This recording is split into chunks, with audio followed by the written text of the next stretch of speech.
कृपया चैनल को सब्सक्राइब करें। धन्यवाद। साधु बने तो माया छूटे, वैरागी बने तो छूटे ये तन। जब हरि से सच्चा प्रेम हो जाए तो छूटे सारे जग के बंधन। राधे राधे। हरे कृष्णा। प्रिय मित्रों, आप सभी को सावन मास की पूर्णिमा की हार्दिक शुभकामनाएं। आज हम आपको सुनाने जा रहे हैं सावन पूर्णिमा की बहुत ही सुंदर कथा।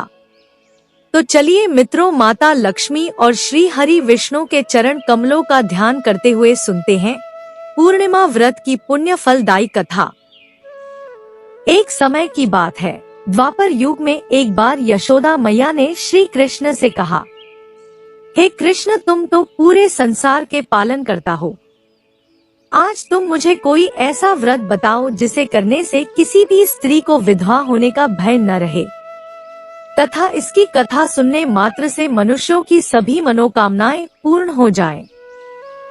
श्री कृष्ण बोलते हैं कि माता, आपने मुझसे मानव जीवन के कल्याण हेतु बहुत ही सुंदर प्रश्न पूछा है। मैं आपको इसके बारे में विस्तार पूर्वक बताता हूँ। आप इस पूरी कथा को प्रसन्न चित्त होकर सुने। हे माता, वो पुण्य फलदायी व्रत है पूर्णिमा का व्रत। सौभाग्य प्राप्ति के लिए महिलाओं को 32 पूर्णमासियों के व्रत को करना चाहिए। इससे उनकी सभी मनोकामनाएं पूर्ण होती हैं और उन्हें सौभाग्यवती होने का आशीष मिलता है। अब मैं आपको इससे जुड़ी हुई कथा सुनाता हूँ।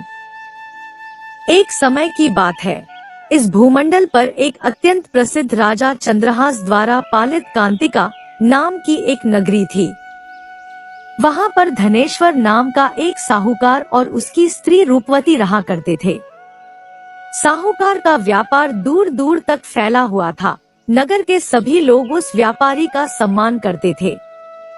साहूकार तथा उसकी पत्नी दोनों ही उस नगरी में सभी से बड़े प्रेम और आदर के साथ व्यवहार करते थे।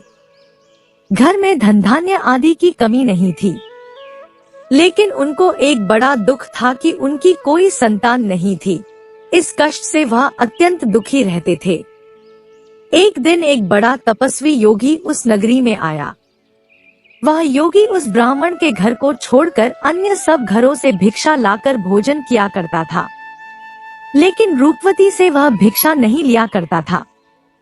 एक समय वह किसी अन्य घर से भिक्षा लेकर गंगा किनारे जाकर भिक्षान्न को प्रेम पूर्वक खा रहा था। तभी धनेश्वर ने योगी को देखा और अपनी भिक्षा के अनादर से दुखी होकर योगी से बोला, महात्मन, आप सब घरों से भिक्षा लेते हैं परंतु मेरे घर की भिक्षा कभी भी नहीं लेते, इसका कारण क्या है? योगी ने कहा कि निःसंतान के घर की भीख पतितों के अन्न के तुल्य होती है और जो पतितों का अन्न खाता है वह भी पतित हो जाता है। चूंकि तुम निःसंतान हो, अतः पतित हो जाने के भय से मैं तुम्हारे घर की भिक्षा नहीं लेता हूँ। धनेश्वर यह बात सुनकर अपने मन में बहुत दुखी हुआ और हाथ जोड़कर योगी के पैरों पर गिर पड़ा तथा आर्तभाव से कहने लगा, हे महाराज, यदि ऐसा है तो आप मुझको पुत्र प्राप्ति का उपाय बताइए। आप सर्वज्ञ हैं, मुझ पर अवश्य ही यह कृपा कीजिए। धन की मेरे घर में कोई कमी नहीं, परंतु मैं पुत्र न होने के कारण अत्यंत दुखी हूँ। आप मेरे इस दुख का हरण करें, आप सामर्थ्यवान हैं। यह सुनकर योगी कहने लगे, हे ब्राह्मण, तुम चंडी देवी की आराधना करो।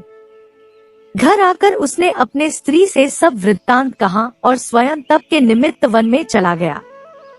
वन में जाकर उसने चंडी देवी की उपासना की और उपवास किया। चंडी देवी ने 16वें दिन उसको स्वप्न में दर्शन दिया और कहा, हे धनेश्वर, तुझे पुत्र होगा, परंतु वह 16 वर्ष की आयु में ही मृत्यु को प्राप्त हो जाएगा। यदि तुम दोनों पति पत्नी 32 पूर्णमासियों का व्रत विधि पूर्वक करोगे तो वह दीर्घायु होगा।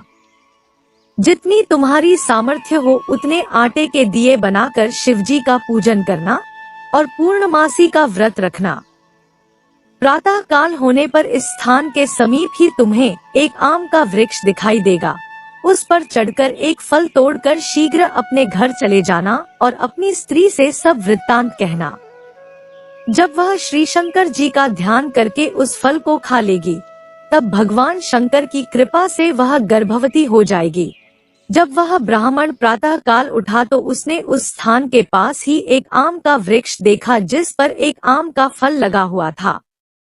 उस ब्राह्मण ने उस आम के वृक्ष पर चढ़कर उस फल को तोड़ने का प्रयत्न किया, परंतु कई बार प्रयत्न करने पर भी वह वृक्ष पर न चढ़ पाया।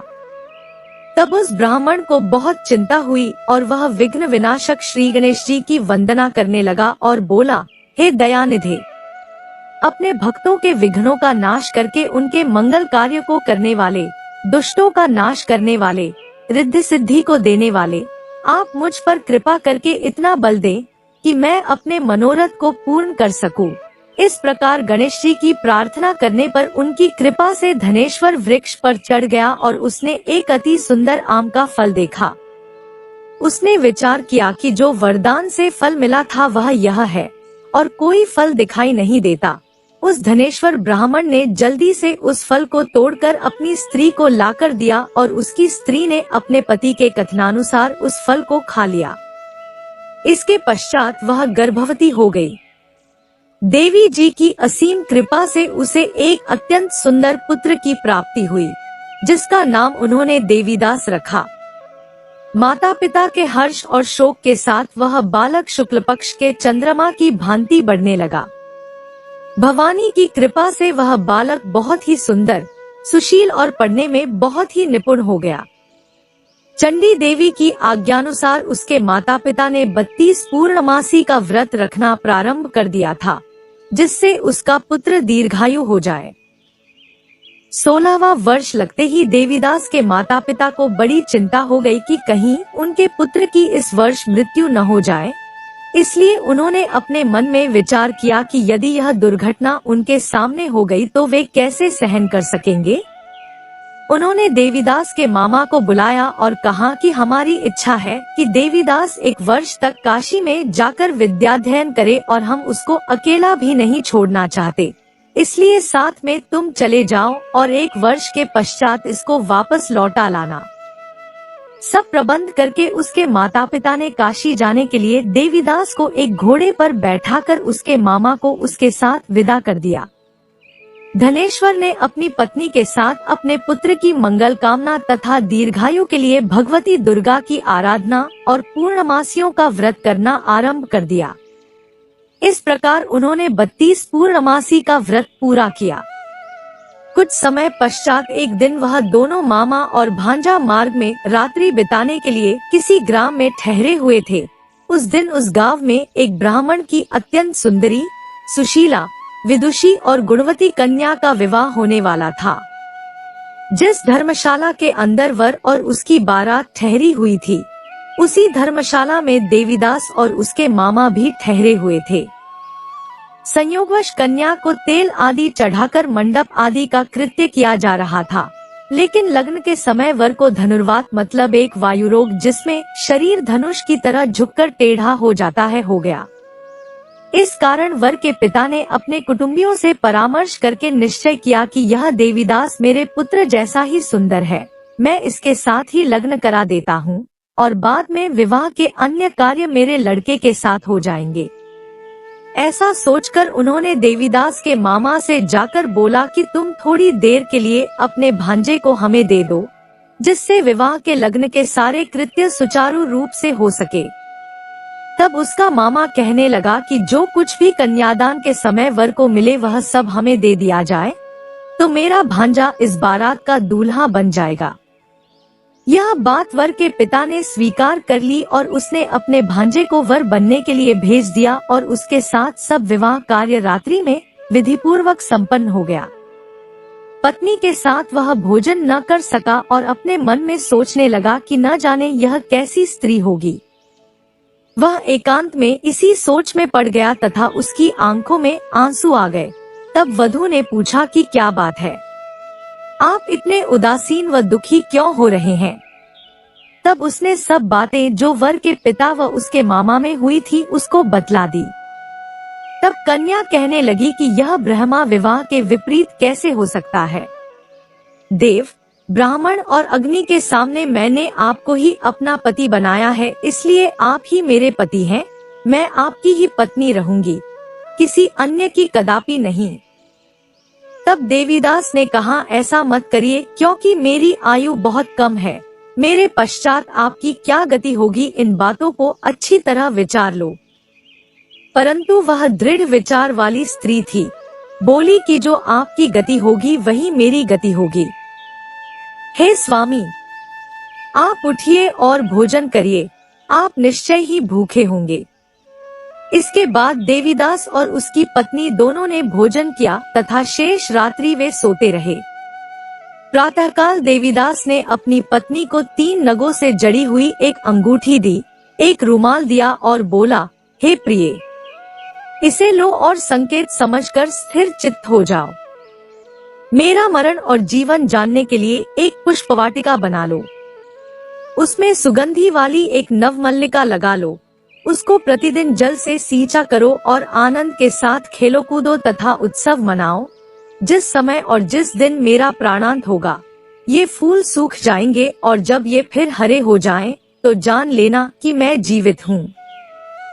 यह समझा कर वह चला गया।